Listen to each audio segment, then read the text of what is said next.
All right, everyone, here we go with the notes for Chapter 5, Program and Audience Research and Ratings. If you've been nostalgic for math class, if you've been like, ooh, I really want to deal with numbers and equations and data, well, this chapter is for you. Media programmers and all others in the advertising-supported media are interested in one goal, and that is reaching the largest possible saleable audience. There's a key word there. It's not just about getting as many eyeballs and earlobes as you possibly can. It's also about getting as many eyeballs and earlobes that will buy the products that the advertisers are showcasing on your network. Because you have to keep in mind, what the advertiser wants to do is ultimately not just have their presence on television or radio.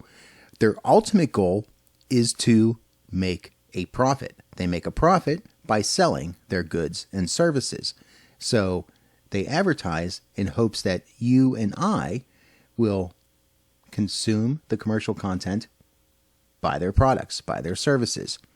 So that's the end game here. Now, programmers must always guess who is going to be there, how many viewers or listeners there will be, then estimate how predictable and accurate those guesses are.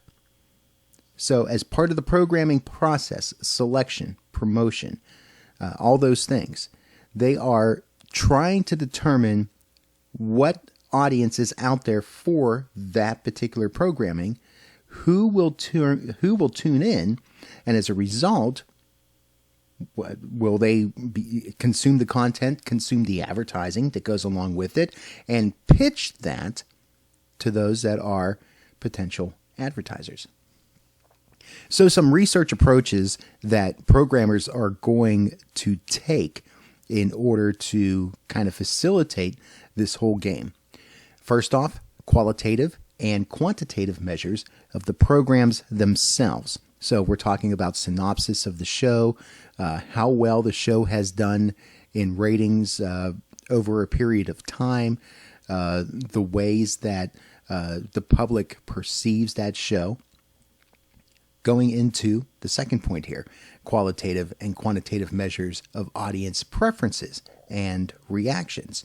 So it's not just about getting the ratings and the shares, but also the public opinion.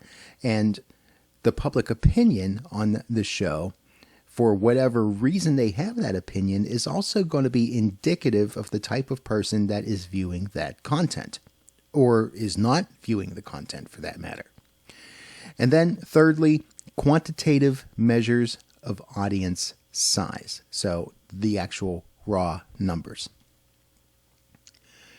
People meters. A people meter is a computer and a handheld device that viewers in a household will use to indicate when they're watching television. The computer contains background demographic information on each household viewer and is matched with their viewing information. So if you are one of those Nielsen families, you have this device, and when you are watching television, you check in with the device, let it know you're there, and it will keep track of the different stations that you are watching. Widespread use of DVRs, digital video recorders, affect two different relationships. It affects the relationships between producers and program distributors. It also affects relationships between advertisers and program distributors. And that's because we're getting a look at seeing how many people are attracted to a particular program enough that they want to record it. And advertisers are interested because if they're recording certain programs, it means they're watching the program, but a lot of people that record shows aren't necessarily sitting through the commercials as they watch the recorded show later on. In terms of ratings, there's different ways to measure based on whether we're tuning into something live or tuning into something that we've recorded for later playback. Overnight ratings, ratings that are compiled from the previous evening's viewing and reported on that following day, those measure live viewing only. There's just simply not enough time to account for those that maybe are watching a show on their DVR just a couple of hours after they've recorded the show. So overnight ratings only measure those that are actually tuning in to a program when the program actually aired. Other ratings to account for DVR watching include live plus same day, which would include DVR viewers that saw that content within 24 hours of its original air. Live plus 7, of course, would be viewed within a week of recording the show. And then C3 ratings measure average commercial minute ratings within 3 days of DVR playback. So they can get intricate enough that they can measure what's going on at 8:37 p.m. or 9:14 p.m. And if they sense that viewers are tuned in at that particular moment, they can track which particular commercials are likely to have done well and be seen by viewers. If the viewing audience for commercials shrinks because of DVR use, then ad revenues for program distributors will shrink correspondingly. Part of that ongoing battle between the consumer and the advertiser, where if the consumer has the power to skip past commercials, many of them will take that opportunity. One response to the threat of DVRs has been to expand product placement in programs so that advertisers are still getting some sort of value for putting their message out there on television, but it's part of the program content, so you sit there and you watch it and you get pitched to in the course of consuming your favorite show. All right, let's talk about program testing now. We're talking about what it means to test shows that are either up and coming or shows that have actually made it on the air. First up, concept testing. This involves asking audiences whether they like the ideas for proposed programs. So you can think of, the person with the clipboard out at the mall. They're stopping people and kind of giving them a pitch saying, hey, would you watch a show that contains this sort of plot or these sort of characters or this sort of situation? So there's not an actual show there at that point in time yet, but they're putting feelers out to determine if people would like a show like that.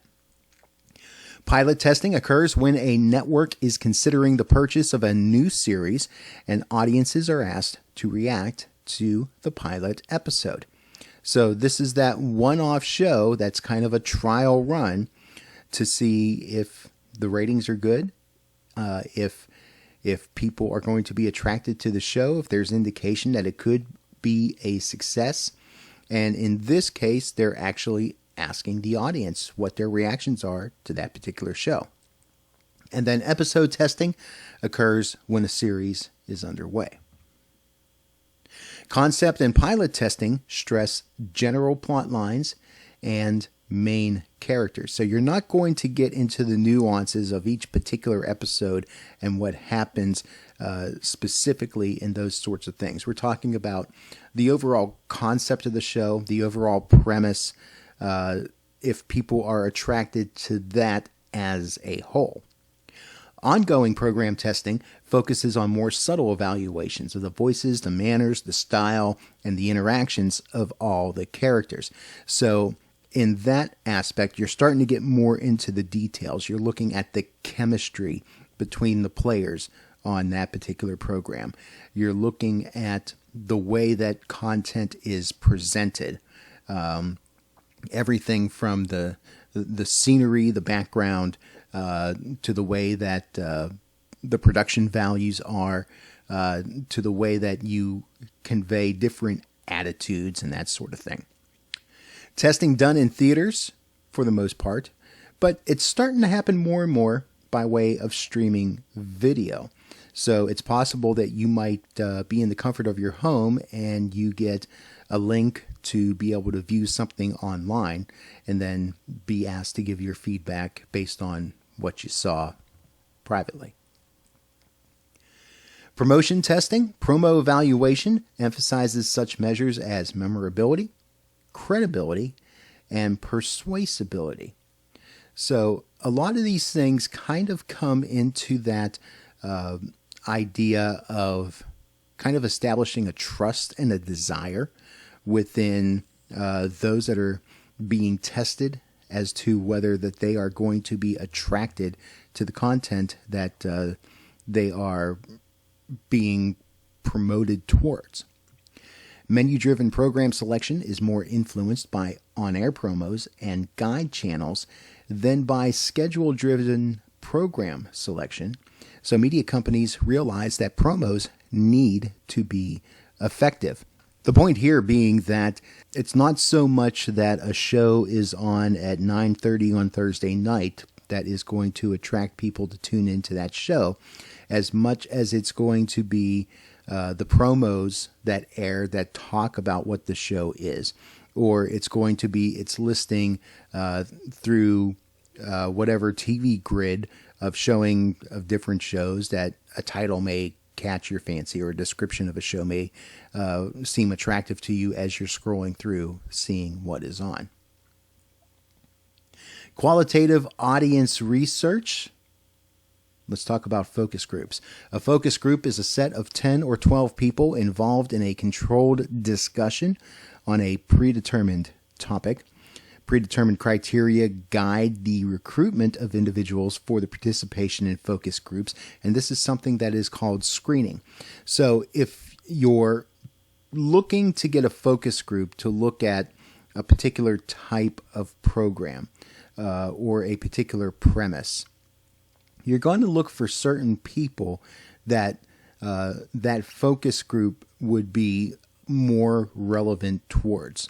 So there's going to be a screening process for people that you reach out to and ask to be part of the focus group to make sure that that type of person is truly what is needed for that focus group. So, for example, if you're producing a television program about a boy band, you may be more likely to try to fill your focus group with a bunch of teenage girls. The advantages of online focus groups: it saves on travel costs. People don't have to be in one particular place all at the same time. It also allows more people to observe groups during the session. Disadvantages, though: you might wind up missing some nonverbal behaviors because you're not necessarily face-to-face with people. You're not kind of sharing that same space.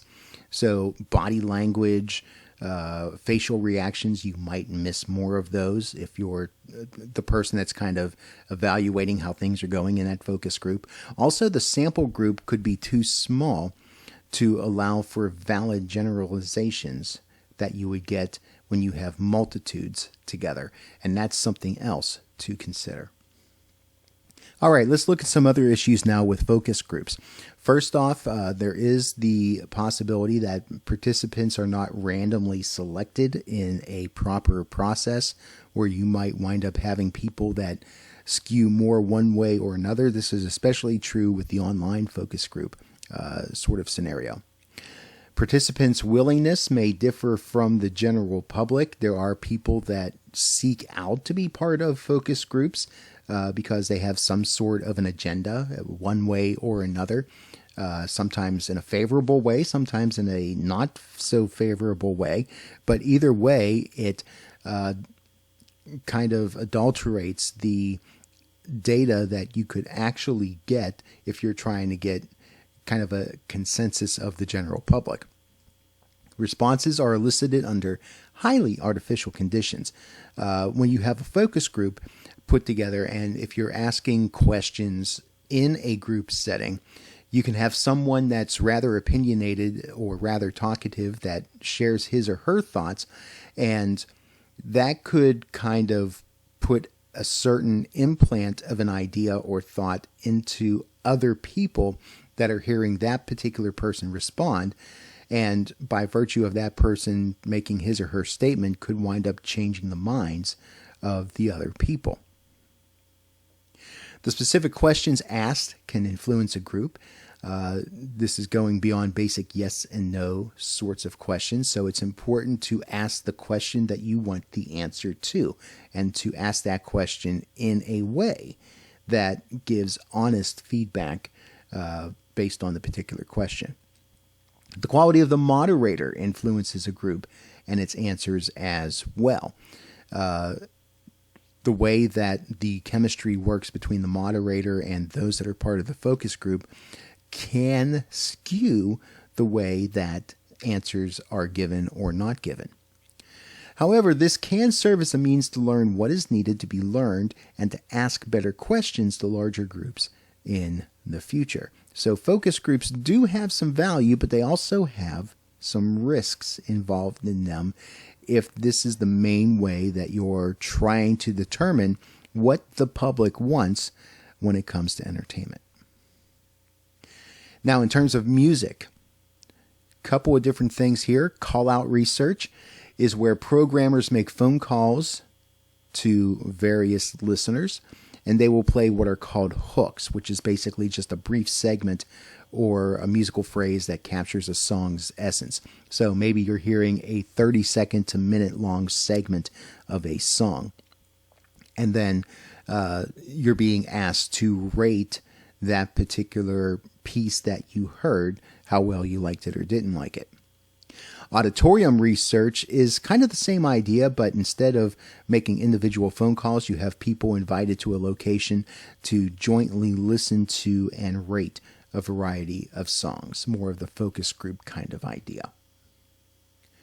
TVQs, television quotient data. TVQs will measure the popularity and appeal or likability, and also the familiarity of TV programs and performers.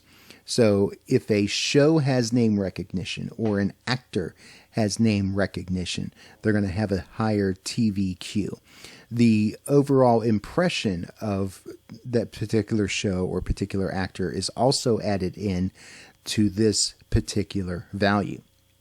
These models factor in how people feel or felt about a program, not so much how many people watched it. So we're not talking so much about quantitative data here. This is more of a qualitative measure. So it's that idea basically of measuring the public relations value, if you will, of a program or a personality in the eyes of the public. You can have a very popular name and a very popular presence, but if people know you for the wrong reasons, that could adversely affect you. All right, so this is a good place to take a break. Hope you'll join me over in part B as we continue talking about ratings and data in media.